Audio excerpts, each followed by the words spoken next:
You're listening to The Dish Doctor, Jeff St. John, PhD. Hi, everyone. Welcome to The Dish Doctor. I am Jeff St. John, and your better living starts now. I'm so incredibly thrilled once again to be joined by the incredibly beautiful, incredibly talented, always funny Sheena Metal from the Sheena Metal Experience. It is my joy to have you here. And also the legendary Ernest Thomas from What's Happening, Awesome. What's Happening Now, as well as Everybody Hates Chris, who's had a tremendous career in Hollywood. We're so pleased and so just overjoyed to have you here. I'd love to hear from you, Ernest, what it was like. Little dish secret here, because everybody knows you from What's Happening and What's Happening Now, as well as current day. Yeah. Everybody Hates Chris. Yes. I just want to say, brother, you look like the old matinee stars. The movie stars back in the day. You look like just a mega. You just have that flawless skin. I'm not trying to come on. That's okay. You can come on to him. It's all good here. To welcome from Brady Bunch fame, Susan Olsen. Thank you so much for being here on The Dish Doctor. It's a pleasure. We've got a lot of ground to cover today, and I want to jump right to it. Susan, you are known for, obviously, Brady Bunch fame, but you've also done a lot of other things as well, too. Before we get to what you're currently doing, I would love to know, with any project, there's always highs and lows. What was your high from the Brady Bunch experience? What's maybe one of your favorite memories that you just love? Well, just being part of, I was raised on the Beatles, and being part of a group, being part of an ensemble was really a great feeling, and that camaraderie that a lot of us still have today. So even today, you still feel like family, maybe with Florence Oh, yes. Henderson and some of the others. Who do you keep in touch with? I just had Chris Knight on a podcast thing that I was doing last night. I stay in touch really with the boys, Mike, Chris, Barry, mostly because they do Brady things and I do Brady things, and the two girls, Maureen McCormick and Eve Plum, who played Marcia and Jan, do not want to do Brady things. I'm also in touch with Florence, and because the last time I saw her was around Christmas time, and I got to present her an award, and my son calls her Grandma Flo. Oh, how great! Yeah. How great! Of course, Robert Reed's no longer with us, neither is Amby Davis, but I'm still in touch with Bob's daughter, who is working on a book about her father. Terrific. Yeah. So it sounds like you really keep in touch with a lot of people and really keeping that family spirit alive. Right here on LA Talk Radio. Oh, starstruck. I'm just beyond. It's Jerry Jewell. Thank you so much for being here. You are kind of starstruck. I am. Wow. I was really tongue-tied there for a minute, trying to get Jerry Jewell from Facts of Life and Deadwood fame out of my mouth. I have to stop you right here. Two-time Emmy Award winner, producer, Hedda Muscat in a sex club.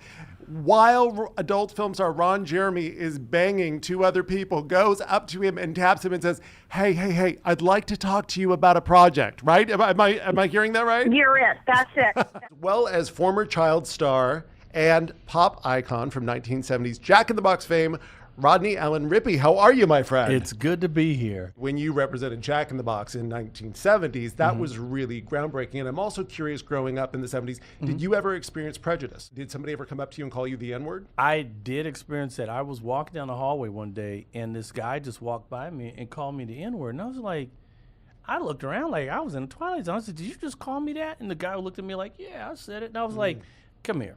Let me ask you this. How do you feel, and is it okay for somebody who's Afro-American to call another Afro-American the N-word? There's far better things to call somebody. I Call agree. me brother. Call me friend. Absolutely. Call Yes. me anything. Yes. Don't do that. When people hear The Dish Doctor, people think that this is going to be a nasty, nitty-gritty kind of show, and it's not like that at all. And let me say this and just take a personal stand here. I think anybody calling anybody any kind of racial or cultural slur is absolutely wrong in any context. What it does is it just reinforces the stigma. It reinforces reinforces the discrimination, and it also reinforces and it promotes the myth that one culture or one race is superior to the other, and that's just wrong. Today we're talking about a very serious subject. We're talking about something that affects over 140 million people worldwide. We're talking about the #1 preventable killer in the U.S., and we're talking about a condition that when one is affected by it can kill one person in America every 50 minutes by DUI. Talk Radio. Hi, everyone. Welcome to The Dish Doctor. I'm Jeff St. John. Today, we're talking about a very important social issue that affects 1 out of 5 millennials. Those in their 20s and 30s, affectionately called the boomerang kids, those who have gone to college, received their degree, and then find it necessary, or maybe not, to move back home. Dr. Adam Mazzio, welcome to The Dish Doctor. Thank you for having me. It's a pleasure. Now, you spent a little under a year after college living back at home with your mother, correct? I did.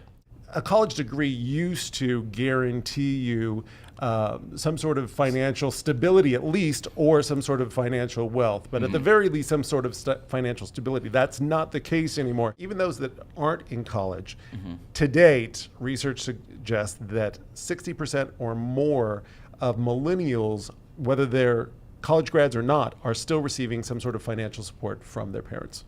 That there are either 60% of millennials are either unemployed or underemployed. And by underemployed, meaning still working full time, but not making enough to be able to subsidize their living solo. I'm going to say you lose that I'm a man feeling and you become more of I'm a kid. Yeah, I was going to ask you that if it was hard not to fall back into childlike roles. In other words, you mentioned earlier, I don't have to go grocery shopping anymore. I don't have to do my laundry. If in some way, on one hand, it's a pro, but on another hand, it could be a con in that you feel emasculated. What about dating?